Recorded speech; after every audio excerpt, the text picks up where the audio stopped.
당신의 수명은 내면 에너지와 보이지 않는 힘의 줄다리기로 결정납니다. 불로초 따위는 세상에 없습니다.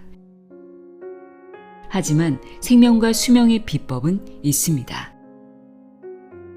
이제 당신과 함께 생명력의 배를 타고 만병통치약을 구하러 여행을 떠나겠습니다.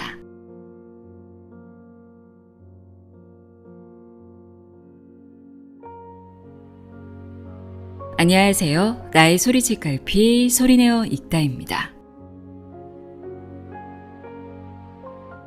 제가 정말 다양한 건강 도서들을 소개해 드렸는데요. 오늘 소개해 드릴 책은 지금까지 소개해 드렸던 책과는 많이 다릅니다. 양자역학의 생명과학, 한의학, 동양철학, 우주론까지 더해진 지금까지 볼 수 없었던 정보들이 망라되어 있는 닥터 매직의 생명의 덜울입니다. 저자인 닥터 매직은 이도영 한의사로 덜울 리치편이란 책으로 한번 소개해 드렸는데요. 우선 저자 소개부터 간단히 읽어드릴게요. 닥터 매직 이도영. 강남의 뿌리 깊은 한의원 원장. 노화 방지와 장수를 집중적으로 연구하는 한의사다. 진맥의 비결을 알기 위해 학부 시절부터 명상법과 기공을 두루 익혔다. 한국 주식계의 고수들과 경영자들, 각계각층의 유명인들을 진료하며 알아낸 그들만의 성공 비법이 기공과 동양 철학에서 말하는 기운의 원리와 밀접함을 깨닫고 이에 대해 오랜 시간 강의해왔다. 1999년에 방영된 드라마 허준이 큰 인기를 얻을 당시 주요 출연진의 건강을 담당한 한의사로 알려져 방송가의 화제가 되었다. 여러 연기자와 가수들의 전문 주치의로 활동하며 한의학을 기반으로 아름다움과 건강을 가꾸는 방법을 대중에게 소개하고 있다. MBC, KBS, SBS 등 다수의 방송에 출연하였으며 건강서적, 지구에서 오래 사는 법, 덜울 리치편 등을 출간했다. 끌어당김의 법칙을 이해하기 쉽게 설명한 덜울 리치편. 많은 분들이 좋아해 주셨죠?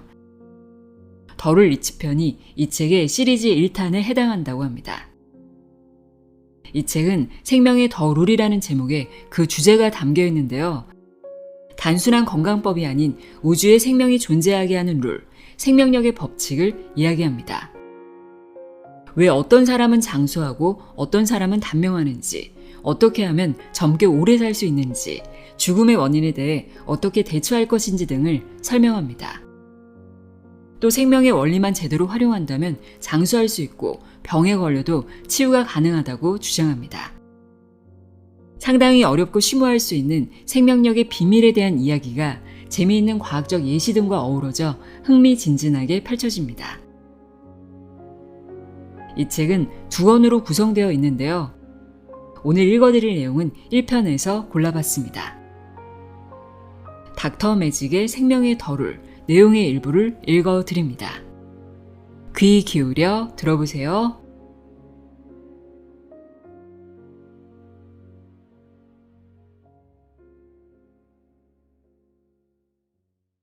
누구는 살고 누구는 죽는가? 이 책은 생명을 살리기 위한 책입니다. 단순한 건강법은 시중에 넘칩니다. 이 책은 단순한 건강법이 아니라 가장 강력하고 근원적인 생명의 비밀을 다루고자 합니다. 또한 어떻게 하면 젊게 오래 살지, 또 난치병 환자가 질병을 치유할지, 동서고금의 현자들과 현대 과학이 밝혀낸 생명력의 법칙을 새롭게 그리고 쉽게 밝혔습니다. 아프지 않고 오래 사는 것은 인류의 공통적인 소망입니다. 다행히 현대는 장수의 시대입니다. 당신도 노력하면 100세를 살 수 있을 겁니다. 어쩌면 현대 과학이 젊어지는 약을 만들어서 한 500년이라는 민요처럼 당신이 몇백 년을 사는 시대가 열릴지도 모릅니다. 하지만 아직은 100세를 넘기는 사람은 많지 않습니다. 최근에 세계 최고령이었던 일본의 다카나 가네라는 할머니가 119세였는데 2022년 4월에 사망하면서 120세 돌파에 실패했습니다. 현대의학이 정말 발달했지만 세계 80억 인구 중에서 최고로 오래 산 것이 100세를 넘기고 고작 19년 추가가 한계였다는 겁니다. 지금까지 공인된 기록으로 122세의 프랑스 칸망이란 할머니가 최고령입니다. 이렇게 현대 역사를 통틀어도 122년이 한계입니다. 그러니 100세 시대라도 실제로는 100세에 도달하는 것도 매우 힘들고 100세부터는 매 1년 1년의 한 걸음이 신이 내린 기적입니다. 그렇다면 당신은 몇 살까지 살까요? 이건 당신을 창조한 창조주만 알고 있을 겁니다. 하지만 이 자리에서 대략 예측은 가능합니다. 바로 평균 수명입니다. 2022년 한국통계청에서 밝힌 기대 수명은 83.5세입니다. 그러니 남들처럼 평균만 산다고 칩시다. 100세까지는 몰라도 당신도 83세는 거뜬히 살 수 있다는 말입니다. 83세. 많다면 많고 작다면 작은 나이입니다. 젊은 분에게는 이 나이가 무척 많아 보이겠지만 70대 후반의 노인들에게는 작은 숫자에 불과합니다. 그러니 83세가 한계가 되어선 안 됩니다. 누군가가 생명의 원리를 제대로 활용한다면 122세의 칼망처럼 장수하는 것도 가능합니다. 췌장암에 걸린 환자도 기적처럼 치유가 되는 것도 가능합니다. 단 생명력의 비밀을 제대로 활용한다는 전제하의 일입니다. 이제 궁금하실 겁니다. 과연 기적 같은 생명력의 비밀은 뭘까? 이 기적의 비밀은 여태 꽁꽁 감춰져 있는 걸 제가 발견한 것이 아닙니다. 불치병으로부터 기적 같은 생존의 힘은 어디서 오는지, 어떤 사람이 장수, 단명을 하는지 그 핵심 열쇠는 우주 법칙에 항상 드러나 있었기 때문에 이 책을 읽고 나면 아, 이거였구나 하시며 무릎을 치며 공감하실 겁니다. 알고 행하든 모르고 행하든 그 법칙을 이용한 사람은 기적적으로 건강을 회복하거나 생사의 큰 위기를 벗어납니다. 물론 여기에는 우리가 운이라고 일컫는 보이지 않는 힘도 작용합니다. 이 책에는 그러한 실제 기적의 치유 사례들과 어떤 원리로 나왔는지를 모두 밝힙니다. 생명력의 비밀. 우리는 어떤 경우에 생명이 멎을까요? 비행기 추락사고나 교통사고로 인체의 형태가 부서지면 어떤 기적이나 과학도 목숨을 살릴 수 없습니다. 하지만 인체가 완전히 망가지지 않은 경우는 다릅니다. 무조건 죽을 거라 생각하는 끔찍한 상황에서도 기적적으로 사는 경우가 있습니다. 우리 이야기의 출발점은 여기부터 하겠습니다. A는 머리에 총을 맞아 끔찍하게도 뇌에 커다란 구멍이 생겼는데도 살았습니다. B는 길 가다가 살짝 앞으로 넘어졌는데 죽었습니다. 사지가 멀쩡한데도 가벼운 충격에 직사한 겁니다. 그렇다면 A와 B의 차이점은 어디에서 생길까요? 바로 생명력의 스위치에서 비롯됩니다. 생명력의 스위치가 꺼지면 사지가 멀쩡해도 죽고 생명력의 스위치가 작동하면 인체가 큰 충격을 겪어도 살아납니다. 생명력의 스위치는 크게 두 가지가 있습니다. 물질 스위치와 비물질 스위치. 물질 스위치는 우리가 잘 아는 생명력 스위치입니다. 이 생명력의 스위치는 의학에서 죽음을 판정하는 기준이기도 합니다. 사망 기준은 현대의학에서 두 가지로 봅니다. 심장이 뛰느냐, 뇌가 활동을 하느냐. 전문 용어로 심장사와 뇌사입니다. 심장사. 흔히 응급환자를 급하게 심장 충격기로 심장을 뛰게 하는 것도 인체의 제일 기본인 생명 스위치이기 때문입니다. 뇌사. 뇌에서 신호가 더 이상 발생하지 않은 단계를 말합니다. 인체의 생명활동은 뇌에서 신호를 보내서 조정하는데 뇌에서 신호가 더 이상 나오지 않으면 사망으로 판정하는 것입니다. 요즘은 심장사보다 뇌사가 더 근원적인 사망으로 바뀌는 추세입니다. 어쨌든 사람이 살아있다는 것은 심장이 뛰느냐, 뇌에서 신호가 나오느냐, 이 두 개가 작동해야 하는데 그걸 뒤에서 조절하는 진짜 스위치가 따로 있습니다. 이와 관련해서는 책의 뒤에 상세히 밝힙니다. 그렇다면 비물질 스위치는 뭘까요? 비물질이라고 했으니 물질로 이루어지지 않은 그 무언가일 겁니다. 이 역시 두 개의 스위치로 이루어져 있습니다. 죽음의 비밀. 2022년 기사를 보면 비행기 조정사를 준비하던 영국의 21세 여성이 모기에 물려 5일 만에 사망했다고 나옵니다. 일본 뇌염이나 말라리아가 아닌 평범한 모기인데 죽은 겁니다. 원인은 모기 물린 상처에 균이 침입해서 폐혈증으로 사망한 겁니다. 건강하고 젊은 여성이 평범한 모기에 물려 죽게 될 줄 누가 알았겠습니까? 거의 모든 사람들이 모기에 물려 가려우면 자기도 모르게 손으로 긁지 않습니까? 특히 자다가 물린 경우에는 더 그럴 겁니다. 그런데 그 대가가 죽음이라니 한마디로 정말 운 없게 목숨을 잃은 겁니다. 운이 없다. 이 한마디가 의미심장합니다. 이처럼 수명은 갑자기 끝나기도 합니다. 그건 당신이 얼마나 평소에 열심히 살았는지와도 상관없어 보이고 얼마나 건강한지, 얼마나 착한지와도 상관없어 보입니다. 당신도 평범한 모기에 물려 죽을 수도 있다는 말이니까요. 그러나 수명이 우연으로 결정되는 것이 아니라면 모기에게 물려 죽는 경우에도 우리가 깨닫지 못하는 뭔가가 관여할 겁니다. 이를테면 운이라는 보이지 않는 손의 영향력 말입니다. 그러니 수명을 좌우하는 변수를 알 수 있다면 조절해서 비극을 피할 수도 있지 않을까요? 병들어 죽는 것은 어느 정도 대비할 수 있습니다.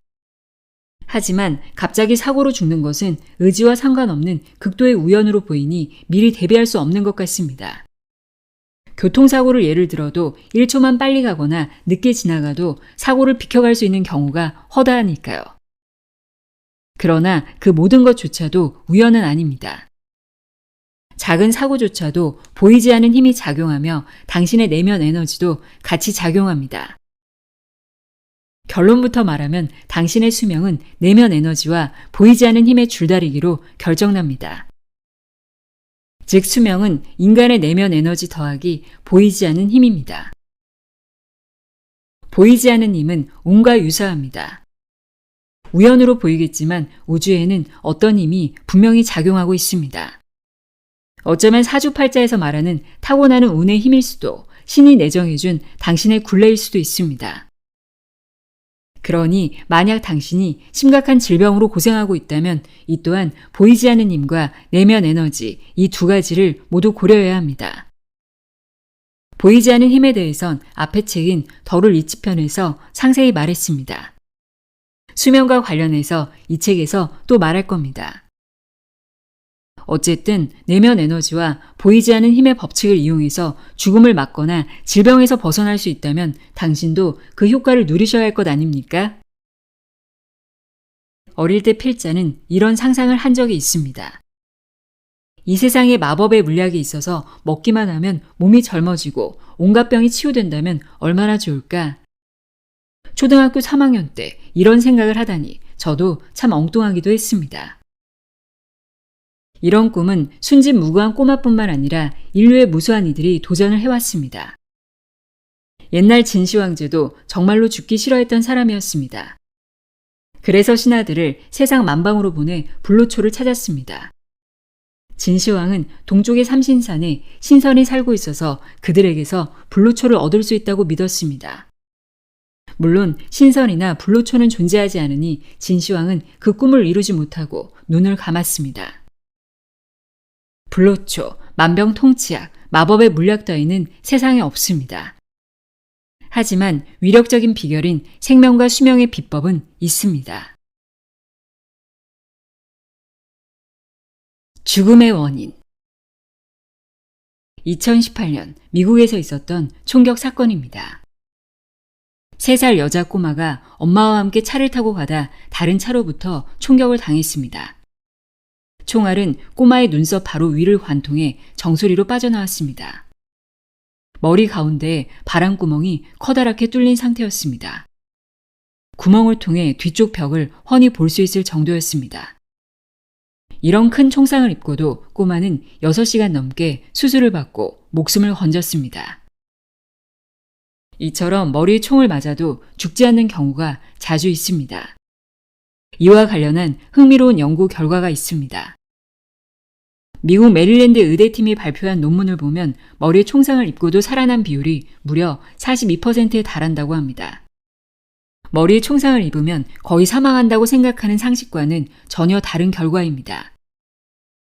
2011년 이후 머리 총상 환자 400명을 조사했습니다. 그 결과 58%는 사망했지만 나머지 42%는 살았다고 합니다. 놀랍지 않습니까? 거의 절반이 살았습니다. 머리에 총을 맞아 뇌에 큰 바람구멍이 생겨도 예상보다 높은 생존율이 일어나는 겁니다. 그러나 이유는 모르지만 스스로 머리에 총을 쏴 자살을 시도한 경우에는 단 20%만 살아남아서 일반 총상에 비해 높은 치사율을 보였다고 합니다. 사실 여기에 중요한 단서가 있습니다. 생명력의 스위치를 자살자 스스로 꺼버린 겁니다. 이 생명력의 스위치는 비물질적인 스위치로 자기 자유의지와 밀접하게 연결된 것입니다.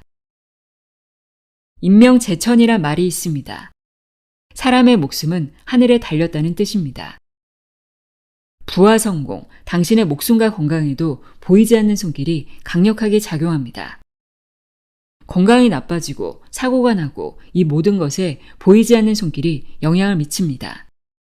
그러니 사람이 아무리 잘났다고 까불어봐야 내일 어떤 일이 벌어질지는 모르는 일입니다.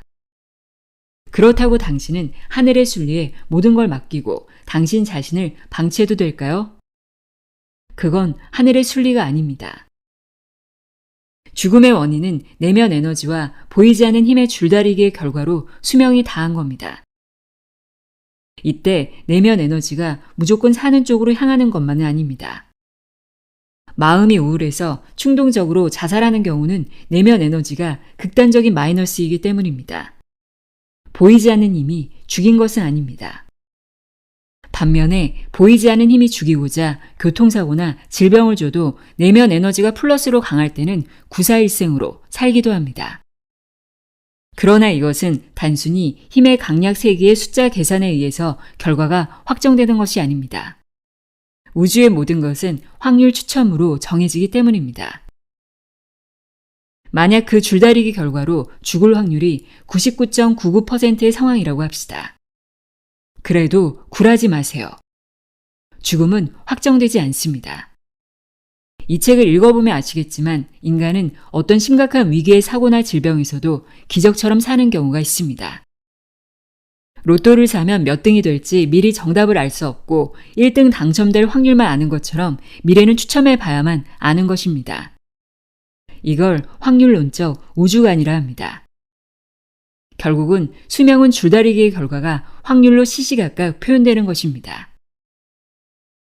제 책 더룰 리치 편에서 설명했듯이 우주의 신은 당신을 발전시키기 위해 이 세상에 탄생시키고 자유의지를 주었습니다. 그래서 당신 노력과 발전이 당신 미래를 결정하는데 큰 영향을 미치는 것이 우주의 순리입니다. 하늘은 스스로 돕는 자를 돕는다고 했습니다. 미래는 신에 의해 모두 정해진 것이 아니고 당신의 자유의지의 노력에 의해서도 변화합니다. 사람의 생사 역시 정해진 것은 아무것도 없습니다.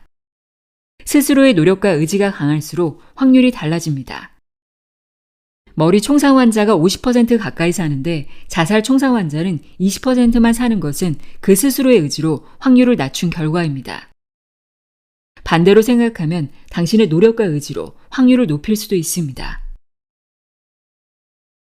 죽음의 첫째 원인, 무방비는 곧 확률 관리 실패. 당신이 태어나는 순간부터 죽음의 끝을 향한 여정이 시작된 겁니다.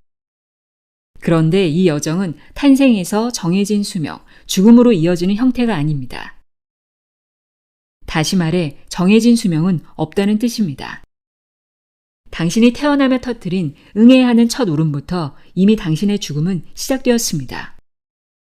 아, 탄생부터 세포 유전자의 노화가 시작되는 것을 말하는 것이죠? 아닙니다. 노화가 아니라 죽음의 리스크입니다. 다시 말해 죽음의 확률.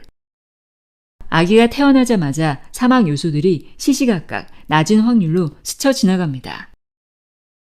태어나는 동안 호흡 곤란으로 죽을 확률이 0.001%라고 하면 그 이후 매분 매 초마다 각종 사망 리스크가 아기의 옆을 계속 스쳐 지나가는 겁니다. 세균 감염, 떨어져 죽을 확률. 거의 모든 사람들이 죽음을 잊고 삽니다. 당신도 그럴 겁니다. 죽음 자체를 잊고 살기에 당신은 지금 행복을 느낄 수 있는 겁니다. 만약 20세의 젊은이 중에 40세에 죽게 되는 미래를 미리 아는 A씨와 30세에 죽게 되는 미래를 모르는 B씨가 있다고 합시다. 둘 중에 누가 더 행복하게 20대를 살 것 같습니까? 압도적으로 B입니다. 언제 죽을지 모르기 때문에 인간은 죽음을 잊고 행복하게 살 수 있습니다. 오늘처럼 또 내일이 언제까지나 반복될 것처럼 편안한 마음으로 살 수 있는 겁니다. 그러나 그 점 때문에 수명의 줄다리기에서 큰 약점을 노출하고 맙니다. 잊고 살기 때문에 무방비해지는 겁니다. 무방비하면 죽음의 확률이 달라집니다. 세상에서 생명이 가장 소중한데 의외로 많은 사람들이 무방비하게 살아갑니다. 선생님, 저는 때가 되면 건강검진도 받고 건강식품도 챙겨 먹고 운동도 하는데요. 물론 사회가 발전하면서 그나마 달라졌습니다. 방송, 인터넷에서 좋은 정보를 제공하고 좋은 책도 많이 나왔으니까요. 그러나 대다수의 사람들은 아프지 않으면 건강한 줄 알고 피검사나 내시경 검사에 별 이상이 없으면 안심하고 막 삽니다. 현실이 너무 바쁘니까, 지금 술이나 담배가 당기니까. 그것이 무방비해지는 겁니다. 아프지 않으면, 수치가 나쁘지 않으면 적극적인 대비를 미리 하지 않습니다. 이것이 가장 중요한 핵심입니다. 적극적인 대비를 미리 하지 않는 것. 당신은 미리 계획을 세워야 합니다. 나이는 항상 처음 겪는 나이를 겪게 됩니다. 30대는 30대에 맞는 대비책을, 40대는 40대에 맞는 대비책을, 그리고 50대부터는 아주 적극적인 건강관리가 습관화되어야 합니다. 만약 당신이 50대라면 젊은 시절의 경험을 머리에서 지우고 원점에서 검토하는 게 현명합니다. 왜냐하면 예전에는 불편한 증상을 사소하게 대처해도 호전이 되었지만 이제는 큰 병으로 발전해 죽을 수도 있기 때문입니다. 아닐 것 같습니까? 예전과 같은 방식으로 대응하기 때문에 당신 지인이 사망하기 시작하는 게 50대입니다. 사망률 30배 증가는 괜히 발생하는 게 아닙니다. 예를 들어 예전에는 두통이 오면 쉬고 두통약을 먹으면 나았는데 이번에는 그것이 큰 병의 신호가 될 수도 있습니다. 건강하게 오래 사는 것보다 더 중요한 것이 무엇이 있겠습니까? 재미있는 드라마, 맛있는 음식과 모임과 돈이 아무리 많아도 얼마 못 사는 상태로 되면 행복하지 않습니다. 한번 늙고 나면 망가져 회복되지 않기 때문에 70대의 죽음의 리스크를 70대가 닥쳐서야 노력하면 늦습니다. 지킬 젊음과 건강이 있는 나이부터 시작해야 합니다. 죽음의 확률 관리는 언제부터 해야 하는가? 빠르면 빠를수록 좋겠지만 죽음의 확률이 치솟는 것이 50대인 점을 볼 때 적어도 40대 중반에서 50대부터 적극적으로 대비해야 합니다. 죽음의 확률 관리는 최소한 무엇을 해야 하는가? 다양한 확률이 존재하지만 죽음의 확률이 치솟는 종류를 50대 기준으로 볼 때 실제적으로 암, 중풍, 심장병 이 세 가지 중에 하나로 사망할 확률이 높습니다. 대신 이 세 가지만 잘 피해가도 당신은 최소 70대까지는 살아남을 확률이 큽니다. 그러니 최소한 50대부터는 암, 중풍, 심장병에 해박한 지식을 지니고 실천해야 합니다. 죽음의 둘째 원인, 노화. 노화가 당연하다고 방치하는 사람과 노화를 대처하는 사람의 수명은 천지 차이입니다. 어떤 이는 오는 세월을 받아들이고 노화에 적응하는 수밖에 없다고 말하는데 헛소리입니다. 40대의 노화를 막는 방법을 실천한 사람은 50대에도 40대와 큰 차이가 없는 외모와 신체의 기능을 가지곤 합니다. 반면에 그렇지 않은 사람은 50대에 이미 60대의 외모와 신체의 기능을 지닌 사람도 있습니다. 40대의 외모와 60대의 외모, 무려 20년의 차이가 생깁니다. 주민등록증의 나이는 같은 속도로 올라가지만 신체의 나이는 결코 같은 속도로 올라가지 않습니다. 나이는 달력대로 움직이지만 인체 노화는 사람 따라 철저히 차별합니다. 이 노화가 사람 차별을 하는 데에는 결정적으로 유전자 시간표가 관여합니다. 그래서 죽음의 두 번째 원인을 그냥 노화라고만 하지 않고 유전자 시간표라고 따로 말했습니다. 인간이 영원히 사는 법. 원래 생명체는 스스로 복구할 수 있는 능력이 있습니다. 상처가 생기면 살이 차올라서 복구하는 수준은 인체 기능의 기본에 불과합니다. 우리 몸은 몇 조에 이르는 세포로 이루어져 있습니다. 무려 35조 개에 이르는 세포가 있다는 주장도 있으니 당신의 몸은 어마어마한 숫자의 세포로 이루어진 겁니다. 세상에 세포 하나를 1원으로 바꿔준다면 당신은 무려 35조나 되는 거금을 몸에 지니고 걸어다니는 겁니다. 이 많은 숫자의 세포가 항상 고정 불변이 아닙니다. 하루에도 엄청난 숫자의 세포가 죽고 그 공백을 새로 세포로 만들어서 채우고 있습니다.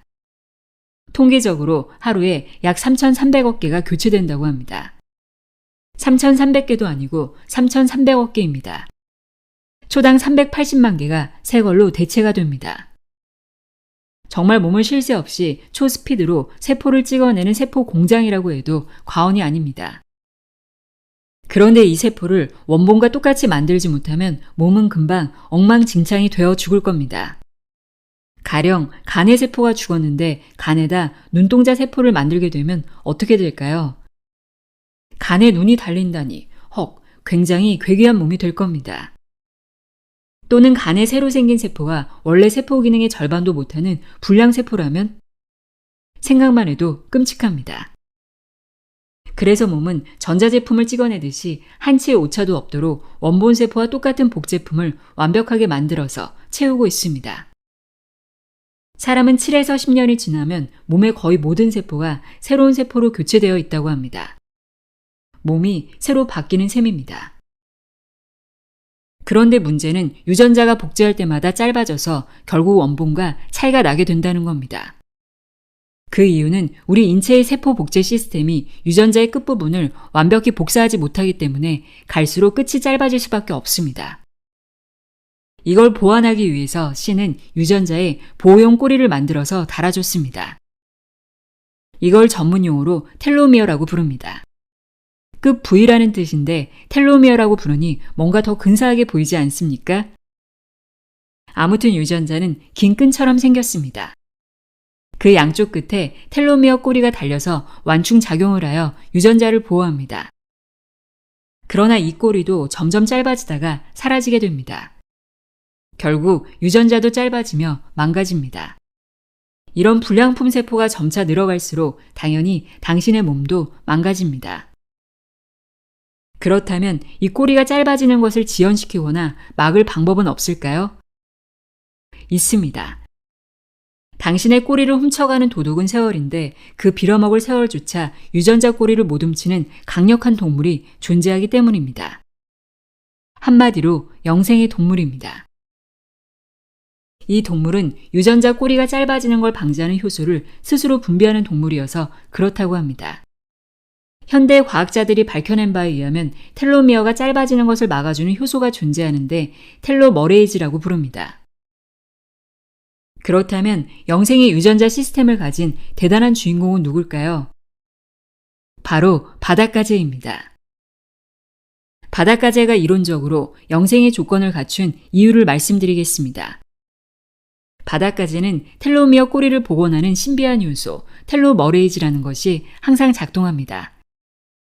장수동물의 정점에 선 거북이가 시간이 갈수록 이 꼬리 복원 요소의 분비가 줄어드는 데 반해 바닷가재는 시간이 아무리 흘러도 줄어들지가 않습니다. 그 덕분에 바닷가재는 시간이 아무리 흘러도 유전자가 결코 짧아지는 일이 없습니다. 유전자 차원에서 보면 바닷가재는 절대 늙는 일이 없습니다. 오히려 성장만 합니다. 마치 암세포가 끊임없이 자라듯이 바닷가재는 정상세포가 암처럼 계속 자라기만 합니다. 아마 당신은 몰랐을 겁니다. 바닷가재는 평생이 성장기라는 걸. 비유하자면 바닷가재는 항상 청춘입니다. 항상 청소년기입니다. 그렇기 때문에 세월이 흐를수록 노화하지 않습니다.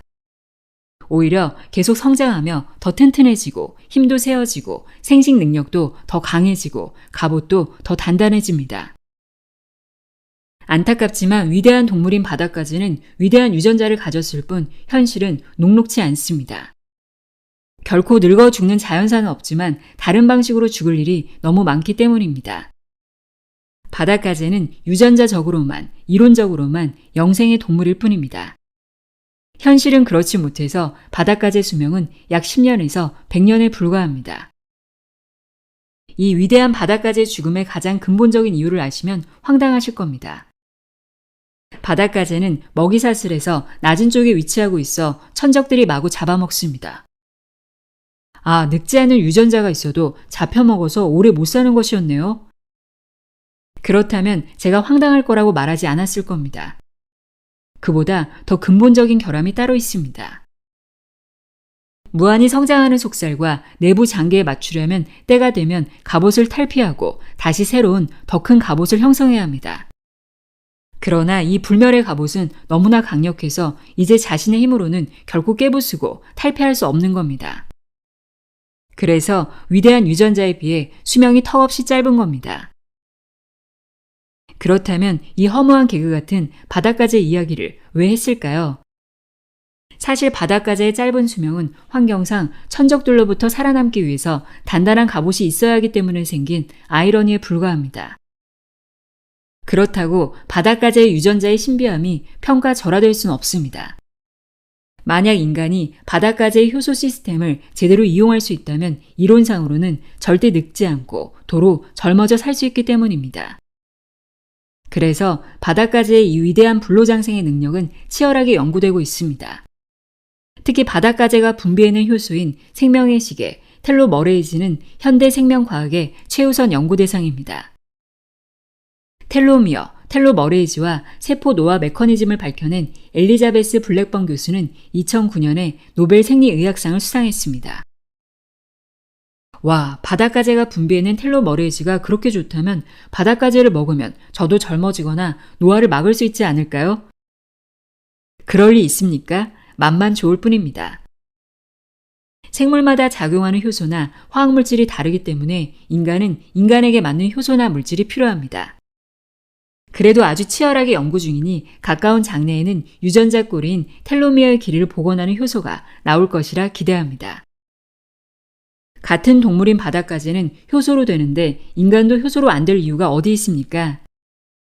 이론상으로는 충분히 가능합니다. 이게 나오면 한마디로 불로초인 셈입니다. 진시황이 그토록 갈구하고 원하던 불로초가 약으로 나오는 겁니다. 먹으면 세포가 다시 젊어지고 인체 기능이 젊을 대로 돌아가는 그런 신비의 약입니다.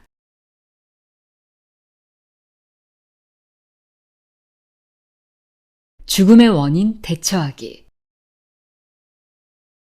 죽음의 원인 대처하기 1단계. 사람이 늙어서 죽거나 병들어 죽거나 사고로 죽거나 그게 답니다. 노화의 내부 파괴자는 주로 음식과 스트레스에 따라 가감이 가능합니다. 당신이 할 수 있는 가장 간단한 대책은 항노화 식단과 습관을 오늘부터 만드는 겁니다. 1단계 대책. 가장 큰 원인인 노화를 중점 대상으로 인생의 건강 습관을 우선 장착한다. 그리고 당신의 취약한 곳을 파악하여 관리하는 프로그램을 추가한다. 되돌릴 수 없는 죽음의 과정인 노화부터 공략하는 것이 가장 현명합니다. 이것들은 대부분 질병 예방에도 도움이 되기 때문입니다. 확률적으로 질병은 당신의 취약한 부분부터 생기기 쉬운데 그것만 보완해도 건강의 근심거리 90%는 없앤다고 봐도 됩니다. 죽음의 원인 대처하기 2단계. 노화 다음으로 죽음의 원인을 보겠습니다. 1. 질병을 막는 것. 병들어 죽는 것은 환경이 크게 좌우합니다. 인체 내부 환경과 사람의 외부 환경을 관리해야 하는데 이는 책 뒤편에 3가지 생명 시스템에서 자세히 다룹니다. 2. 사고를 막는 것. 사고는 운이 크게 관여한다고 했습니다. 이것은 운을 바꾸어서 인생의 흐름을 바꾸면 사고가 일어날 확률을 줄이는 것에 도움이 될 수도 있습니다. 물론 그렇게 노력을 하고도 하늘에 거역할 수 없는 손길이 사고로 이끈다면 할 수는 없는 노릇이죠. 운을 믿지 않는 분도 아래의 방법을 실천해서 손해볼 일은 없으니 믿져야 본전 아닙니까? 운을 바꾸는 비법. 1. 자기 자신을 바꾸는 것. 2. 자주 만나는 사람을 바꾸는 것. 3. 관심사를 바꾸는 것. 4. 습관을 바꾸는 것. 5. 주위 환경을 바꾸는 것. 6. 베푸는 것. 7. 마음의 깨달음을 얻는 것. 운을 바꾸는 방법은 당신의 몸과 영혼에서 발산하는 파동을 바꿔야 합니다. 운은 현재 에너지 패턴이 불러올 미래 흐름이라 부를 수 있습니다. 다만 이 에너지 패턴이 하늘이 부여하는 보이지 않는 손길에도 큰 영향을 받기 때문에 우리가 알 수 없는 겁니다.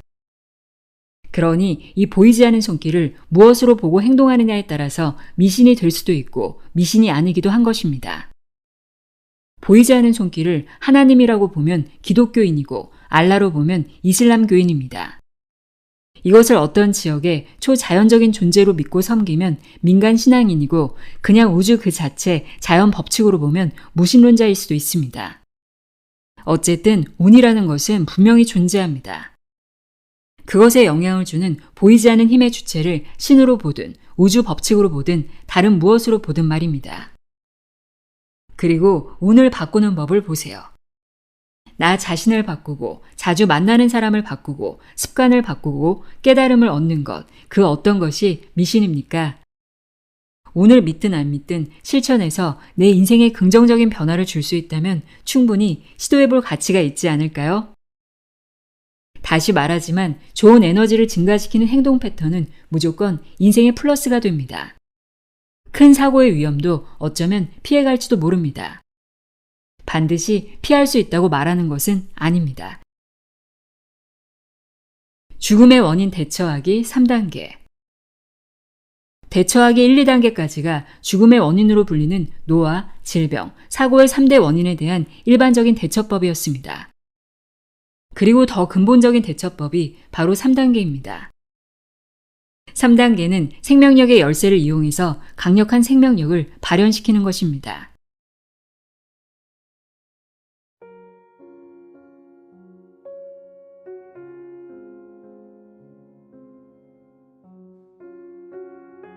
닥터 매직의 생명의 덫을 읽어드렸습니다. 생명력의 비밀을 이해하고 앞으로 어떻게 살아야 건강한 몸과 마음을 가질 수 있는지 해답을 찾을 수 있는 유익한 시간이었길 바랍니다. 오늘도 함께 해주셔서 고맙습니다.